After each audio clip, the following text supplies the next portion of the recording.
Good evening. नमस्ते सभी को। आज हम लोग गणित विषय सीखने वाले रिवीजन में पुनरावर्तन के तौर पर पिछले साल धनात्मक संख्याएं और ऋणात्मक संख्याओं के बारे में हम लोगों ने सीखा। धनात्मक संख्याएं क्या है, ऋणात्मक संख्याएं क्या है, हमको पता है। धनात्मक संख्याएं किसे कहते हैं, सबसे पहले उसके बारे में देखेंगे।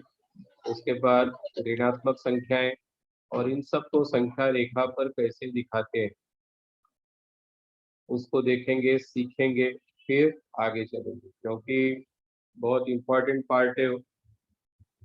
बिना धनात्मक और ऋणात्मक संख्याओं के आगे की क्लासों में आप लोगों को थोड़ा कठिन होगा। तो छठी की कक्षा में भी हम लोगों ने धनात्मक ऋणात्मक सीखा है, 7वीं में भी सीखा है, 8वीं में भी है। धनात्मक तथा ऋणात्मक संख्याएं, यह संख्या रेखा। संख्या रेखा अर्थात क्या है? रेखा का मतलब होता है दोनों तरफ एरो दिया है, इस तरह से तीर का निशान दिया है। इसका मतलब है दोनों तरफ असीमित है। असीमित का मतलब रेखा को हम जितना भी एक्सपांड कर सकते हैं, बढ़ा सकते हैं, इसकी कोई सीमा नहीं होती। उसी तरह से आप लोगों को बताया गया जो भी संख्याएं हैं वह अनंत है। बड़ी से बड़ी संख्या हम बता नहीं सकते और छोटी से छोटी संख्या भी हम नहीं बता सकते। इसलिए संख्या को संख्या रेखा पर दर्शाया गया है। जो बीच में दिया है संख्या रेखा के मध्य में शून्य है, और संख्या रेखा के मध्य में जो शून्य है, शून्य के दाहिनी तरफ सारी धनात्मक संख्याएं और बाईं ओर सारी ऋणात्मक संख्याएं लिखी जाती है। तो इसको ध्यान से देखना है। फिर से रिवाइज कर रहा हूँ, पुनरावर्तन है। बीच में सेंटर में क्या लिखा गया है? शून्य, और दाहिनी तरफ सारी धनात्मक संख्याएं, संख्या रेखा से दाईं ओर शून्य से दाहिनी ओर सारी धनात्मक और बाईं ओर सब ऋणात्मक, बीच में जीरो। तो इसका मतलब शून्य क्या है? शून्य न तो धनात्मक है न तो ऋणात्मक। शून्य क्या है? न तो धनात्मक न तो ऋणात्मक। तो दाहिनी तरफ फिर से एक बार बता रहा हूँ, जीरो से दाहिनी तरफ सभी धनात्मक संख्याएं और जीरो से बाईं ओर सभी ऋणात्मक संख्याएं। शून्य न तो धनात्मक संख्या है न ही ऋणात्मक संख्या। अब ये सब चीजें हम लोगों ने पहले की कक्षाओं में सीखा है, छठी कक्षा में सीखा है। उसके बाद छठी में ही हम लोगों ने सीखा है धनात्मक संख्याओं का जोड़ना, धनात्मक एवं ऋणात्मक संख्याओं का जोड़ घटाना। फिर से एक बार उसको देखते हैं। अब यहाँ पर किसी भी संख्या के आगे अगर धन का चिन्ह है तो वह धनात्मक संख्या हुई, कोई चिन्ह नहीं है तो भी धनात्मक संख्या है। जैसे यहाँ पर मैंने 1 2 3 4 5 6 7 8 9 ऐसे अनंत तक संख्या है, इसके आगे मैंने कोई चिन्ह नहीं दिया, कोई चिन्ह नहीं है तो अभी वह धनात्मक संख्या है।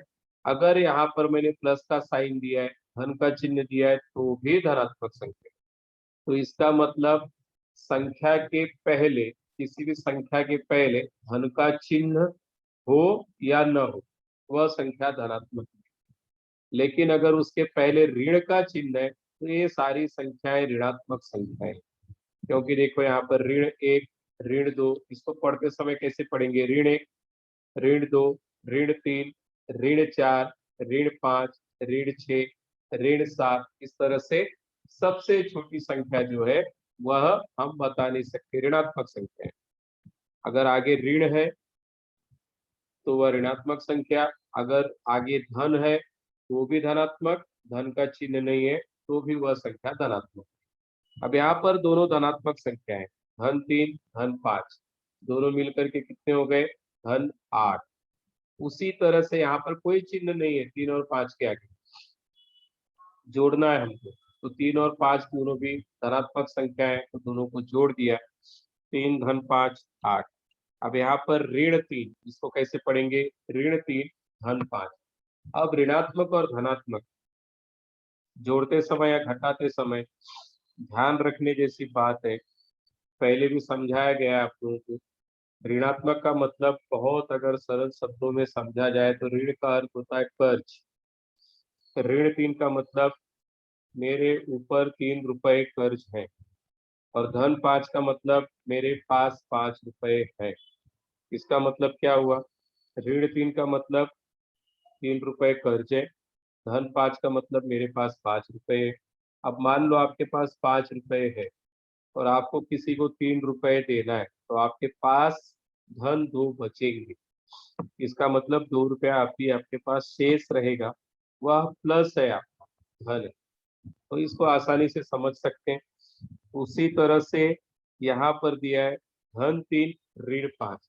अब यहाँ पर आपके पास 3 रुपए आपके पास है और ऋण 5 का मतलब 5 रुपए कर्ज है। अगर किसी को आपको 5 रुपए देना है और आपके पास 3 रुपए है, तो 3 रुपए देने के बाद 2 रुपए कर्ज अब भी बचेंगे। इसके लिए यहाँ पर ऋण 2। उसी तरह से धन 10 और धन 5 दोनों मिलकर के कितने हो गए? धन 15। ऋण 10 धन 5 बराबर ऋण 5। मतलब ऋण 10 का मतलब आप पे 10 कर्ज है, 5 रुपए आपके पास है। तो 5 रुपए जब किसी का दे दिया तो भी 5 रुपए उधार बचेंगे, इसके लिए ऋण 5। और इसको दूसरे तरीके से अगर समझना है तो देखना है, अभी 3 5 8 ये बहुत ही सरल है, पहली की कक्षा में हमने जोड़ना सीखा है। लेकिन जब धनात्मक और ऋणात्मक की बात आई तो क्या देखना है? एक अगर संख्या ऋणात्मक है, दूसरी धनात्मक है, तो दोनों का अंतर ले लो। दोनों के बीच कितने का अंतर है? 2 का। संख्या बड़ी कौन सी है? 5। 5 का चिन्ह क्या है? धन। तो धन लगा। बहुत सरल सा तरीका है समझने का। अगर दो विपरीत चिन्ह है दोनों संख्याओं में, विपरीत का मतलब एक धन है और दूसरा ऋण, जैसे यहाँ पर दिया है 5 का जो साइन है, 5 का जो चिन्ह है वह धन है और 3 का चिन्ह क्या है? ऋण है। तो दोनों का अंतर, दोनों का फर्क कितना है? दोनों में फर्क है 2 का, अंतर है 2 का, तो 2 लिख दिया। संख्या बड़ी कौन सी है? 5। 5 का चिन्ह क्या है? धन, तो यहाँ पर धन। अब चौथे सवाल में जैसे 3 और ऋण 5 दोनों भी अपोजिट साइन है, विपरीत चिन्ह है, एक धनात्मक है दूसरी ऋणात्मक है, तो दोनों का अंतर कितना होगा? 2। दोनों का अंतर कितना होगा? 2। और संख्या बड़ी कौन सी है? 5। 5 का चिन्ह क्या है? ऋण, इसके लिए यहाँ पर ऋण 2 लिख दिया। अब दोनों धनात्मक है तो जोड़ दिए 10 और 5 15। उसी तरह से ऋण 10 धन 5 बराबर ऋण 5। तो इस तरह से हम सवालों को हल कर सकते हैं। धनात्मक और ऋणात्मक संख्याओं का जोड़ आसान है, दोनों का अंतर लेना है और जो बड़ी संख्या है उसका चिन्ह लगाना है।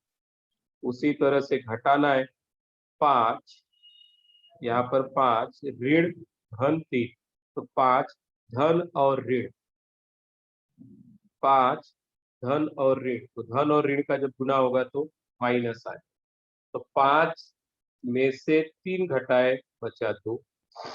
दूसरा सवाल भी वैसे, दो ऋणात्मक संख्या है, दो ऋण ऋण 2 बार आए तो धन हो जाता है।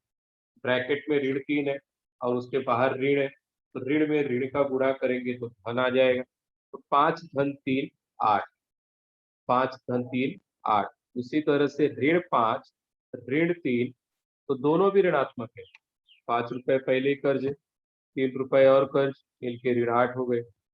वैसे ही -5 माइनस +3, तो ये माइनस और प्लस माइनस हो गया, तो ऋण 5 ऋण 3 हो गए ऋण 8। वैसे ही 10 में से 5 गए, सरल सा है, पहले में हम लोगों ने किया है, 10 में से 5 घटा दिए 5 बचा। तो इस तरह का सवाल जो है वह काफी आसान है। अब 10 ऋण ऋण 5, तो ऋण और ऋण मिलके धन हो गया, तो 10 धन 5 15।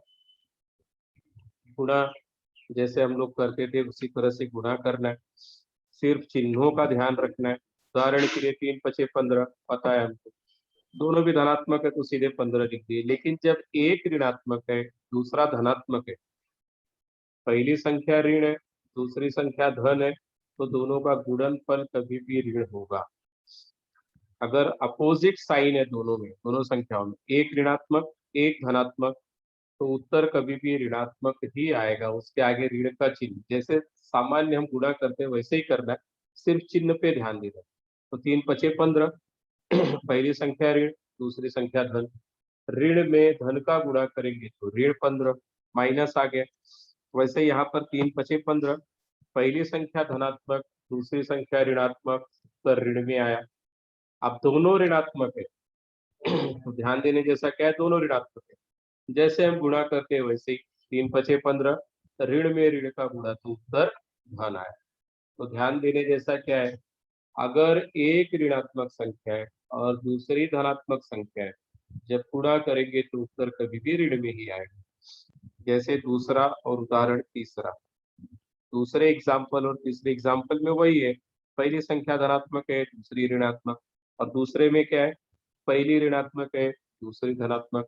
गुणा करने के बाद उत्तर 15 आएगा, 3 बचे 15, लेकिन जो चिन्ह है वह माइनस का होगा, ऋण का होगा।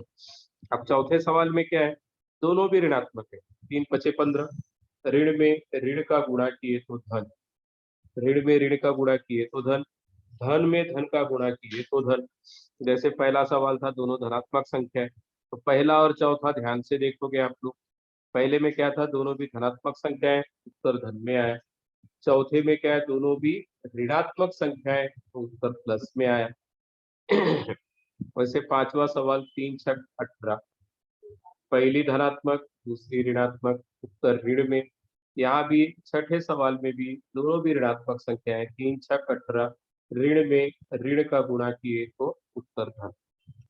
तो गुणा करते इस वक्त हमको क्या ध्यान में रखना है, अगर दोनों ऋणात्मक संख्या है तो उत्तर धन में आएगा, दोनों धनात्मक संख्या है तो भी उत्तर धन में आएगा। अगर एक ऋण दूसरा धन है तो उत्तर ऋण में, और पहला धन दूसरा ऋण तो भी उत्तर ऋण में। अगर दोनों अपोजिट साइन है, विपरीत चिन्ह है दोनों संख्याओं में, तो गुणा करते वक्त कभी भी ऋण का ही चिन्ह लगेगा उत्तर। तो ध्यान देने जैसी बात थी। अब यहाँ पर पूर्णांक संख्याओं का गुणा तथा भाग दिया है। उदाहरण आगे देखेंगे हम, पहले कुछ उदाहरण जो दिए उसको हल करते हैं। 5 धन 7, 5 धन 7 कितना होगा, 12। सिंपल सा सवाल है, 5 और 7 मिलकर के 12। दूसरे सवाल में धन, धन क्या दिया है, 10 धन ऋण 5, उत्तर आएगा 5। प्लस है और ये माइनस है, तो आंसर +5। -4 +3, आंसर -1। फिर -7 -2, दोनों भी ऋण है, दोनों कर्ज है और दोनों को जोड़ना है, तो मिल करके ऋण 9, 7 रुपया पहले ही कर्ज था, फिर ऋण 2 हो गए, कितना हो गया, -9, 9 रुपए। वैसे ही दोनों धन है लेकिन घटाना है, धन 8 में से धन 3 को घटाएंगे तो बचेगा धन 5। वैसे ही ये 8 है, ऋण और ऋण मिलके प्लस हो गए, धन का साइन आ जाएगा चिन्ह, तो कितना आएगा उत्तर यहाँ पर, धन 8 धन 3, उत्तर आएगा धन 11। तो इस तरह से इन सवालों को हम हल कर सकते हैं। नेक्स्ट देखते हैं, अब ऋण 4 का पहाड़ा बनाएंगे। किसी भी संख्या में, कितनी भी बड़ी हो या कितनी भी छोटी संख्या हो, अगर हम शून्य से गुणा करते हैं तो उत्तर 0 ही आएगा। और 0 जैसा कि मैंने पहले ही बताया, ना तो धनात्मक संख्या है ना तो ऋणात्मक संख्या है। तो ऋण 4 में अगर शून्य का गुणा करते हैं तो 0, ऋण 4, 4 एकम 4, पहली संख्या ऋणात्मक, दूसरी धनात्मक। मैंने कहा था अगर दोनों का साइन, दोनों का चिन्ह अगर अपोजिट है, विपरीत चिन्ह है, पहला ऋणात्मक दूसरा धनात्मक, तो भी उत्तर ऋणात्मक ही आएगा, माइनस ही आएगा उत्तर। तो यहाँ पर हम देखते हैं सब में माइनस है, पहले में और दूसरे में कोई चिन्ह नहीं, मतलब ये धनात्मक संख्या है। ऋण 4 एकम 4, ऋण 4, 4 दूनी 8, ऋण 8, 4 तिहाई 12, ऋण 12। तो ऋण क्यों आया, क्योंकि एक ऋणात्मक है, दूसरी धनात्मक। तो ध्यान देने जैसा है, अगर एक ऋणात्मक संख्या है, दूसरी धनात्मक है, तो गुणा करने में कभी भी उत्तर हमारा ऋणात्मक ही आएगा। अब यहाँ पर ध्यान से देखेंगे, ऋण 4 गुणे ऋण 2, 4 दूनी 8, ऋण 4, ऋण 1, 4 एकम 4, 4 शून्य शून्य, शून्य न तो धनात्मक है न तो ऋणात्मक। अब यहाँ पर प्लस का साइन क्यों आया या कोई चिन्ह क्यों नहीं आया, 8 का मतलब है धन 8, 4 का मतलब है धन 4, क्योंकि दोनों भी चिन्ह बराबर है, कोई विपरीत चिन्ह नहीं है, समान चिन्ह है। अगर यहाँ पे धन 4 में धन 2 का गुणा करते तो भी धन 8 आता, ऋण 4 में ऋण 2 का 4 दूनी 8, ऋण में ऋण का गुणा करेंगे तो उत्तर धन में। वैसे ही 4 एकम 4, ऋण में ऋण का गुणा करेंगे तो उत्तर धन में आएगा। और किसी भी संख्या में 0 से गुणा करने पर 0 ही उत्तर आता है, इसलिए ऋण 4 गुणे 0 बराबर 0। अब यहाँ पर 5 का गुणा दिया गया है, ध्यान से देखो, दोनों तरफ माइनस का साइन, ऋण 5 गुणे ऋण 3, 5 तिहाई 15, ऋण में ऋण का गुणा करोगे तो उत्तर धन में। वैसे ही 5 दूनी 10, ऋण 5 ऋण 2, दोनों अपोजिट साइन नहीं है, यहाँ पर समान चिन्ह है, समान चिन्ह है तो धनात्मक, यहाँ भी ऋण है इधर भी ऋण है, इसका मतलब उत्तर धन में आएगा। अगर अपोजिट होता, मान लो इधर धन होता और यहाँ पर ऋण होता तो 5 दूनी 10, ऋण 10 आता। इसके ध्यान देने जैसा क्या है, ऋण में ऋण का गुणा करेंगे, ऋण में ऋण का गुणा करेंगे तो उत्तर धन में ही आएगा। ऋण 5 गुणे ऋण 1, 5 एकम 5, ऋण 5 में 0 से गुणा किए तो 0, 5 शून्य 0। वैसे ही यहाँ पर अब पहली संख्या ऋणात्मक हो गई, दूसरी धनात्मक है, ये सारी पहली संख्या देखो ऋणात्मक है और दाहिने तरफ गुणे के सब धनात्मक संख्या है, तो उत्तर हमेशा ऋणात्मक में ही होगा। क्यों होगा? क्योंकि अपोजिट साइड, पहला ऋण है दूसरा धन है। 5 एकम 5, चिन्ह जो है माइनस का, वैसे ही 5 दूनी 10, ऋण 10, 5 तिहाई 15, ऋण 15, 5 चौक 20, ऋण 20। तो इन सब सवालों से हम लोगों ने क्या सीखा कि दोनों चिन्ह अगर ऋणात्मक है तो उत्तर कभी भी धनात्मक आएगा, एक ऋणात्मक है दूसरा धनात्मक है तो उत्तर कभी भी ऋण में आएगा गुणा करते समय। अब यहाँ पर 6 और 7 का पहाड़ा दिया है, इन सवालों को आपको खुद से हल करना है। उदाहरण के लिए जैसे ऋण 6 है और ऋण 3, -6 और -3, तो हम लोग यहाँ पर क्या लिखेंगे, 6 त्रिक 18, तो आसानी से लिख सकते हैं हम 18। पहाड़ा आता है सबको, पहाड़ा लिखना आसान है, लेकिन ध्यान देने जैसा क्या है कि चिन्ह कौन सा लगेगा। उदाहरण के लिए यहाँ पर ऋण है और इधर भी ऋण है, तो ऋण में ऋण का गुणा करेंगे तो क्या होगा, धन 18, या सिर्फ 18 लिखा तो भी चलेगा। तो इस तरह से इस सवाल को हल कर सकते हैं। वैसे ही 6 दूनी 12, ऋण में ऋण का गुणा किए तो उत्तर क्या आएगा, धन में, उत्तर आ जाएगा 12, 6 दूनी 12, और चिन्ह पे ध्यान देंगे तो क्या आएगा, दोनों अपोजिट साइन है, -6 और -2, दोनों ऋणात्मक संख्या है, तो गुणा करते वक्त यहाँ पर धन का चिन्ह आ जाएगा। वैसे ही ऋण 6 ऋण 1, 6 एकम 6, 6 एकम 6, उत्तर क्या आएगा, धन 6, क्योंकि ऋण में ऋण से गुणा किए तो धन। अब 6 में 0 से गुणा करेंगे तो मैंने कहा 0 न तो धनात्मक है न तो ऋणात्मक, कितनी भी बड़ी संख्या हो अगर 0 से गुणा करते हैं तो उत्तर 0 ही आएगा। वैसे -6 में +1 से गुणा करेंगे तो भी 6 एकम 6, पहले हम गुणा करके उत्तर लिख देंगे, उसके बाद चिन्ह पर ध्यान देंगे, 6 आ गया, अब ये माइनस है ये प्लस है, एक ऋण है एक धन है, तो उत्तर ऋणात्मक। वैसे ही 6 दूनी 12, पहले गुणा कर लो, उत्तर लिख दो 12, 12 के बाद अब चिन्ह पे ध्यान दो, चिन्ह क्या आएगा, पहला ऋण फिर धन, उत्तर हमेशा ऋण में, एक ऋण है एक धन है तो उत्तर ऋण में ही आएगा। 6 त्रिक 18, 18 लिख दिया यहाँ पर, 18 लिखने के बाद पहली संख्या ऋणात्मक दूसरी धनात्मक, दोनों के चिन्ह दोनों संख्याओं के विपरीत है, इसलिए उत्तर भी ऋणात्मक आएगा, माइनस। फिर 6 चौक 24, 6 चौक 24, उत्तर किस में आएगा, ऋण या धन, ऋण में आएगा। क्यों ऋण में आएगा, क्योंकि पहली संख्या ऋण है और दूसरी धन, अपोजिट साइड। अब इन सवालों को अगर ध्यान से देखे हो तो अगला सवाल आप लोग 7 का पहाड़ा आपके लिए होमवर्क है, इसको आप लोग आसानी से कर सकते हो। सात्विक के किस, ऋण ऋण धन। अब पहला उदाहरण मैंने बता दिया, इसके अनुसार आप इन सवालों को हल कर सकते हो। अब यहाँ पे हम लोगों ने क्या समझा, अगर दो धन पूर्णांक संख्याओं का गुणनफल धन पूर्णांक संख्या होती है, तो अगर दो धन पूर्णांक संख्याएं, मैंने बताया धन 5 और धन 3, तो उत्तर भी हमेशा धन में ही आएगा 8। एक धन है, दूसरा ऋण है, एक धन पूर्णांक और एक ऋण पूर्णांक संख्या का गुणनफल हमेशा ऋण होता है।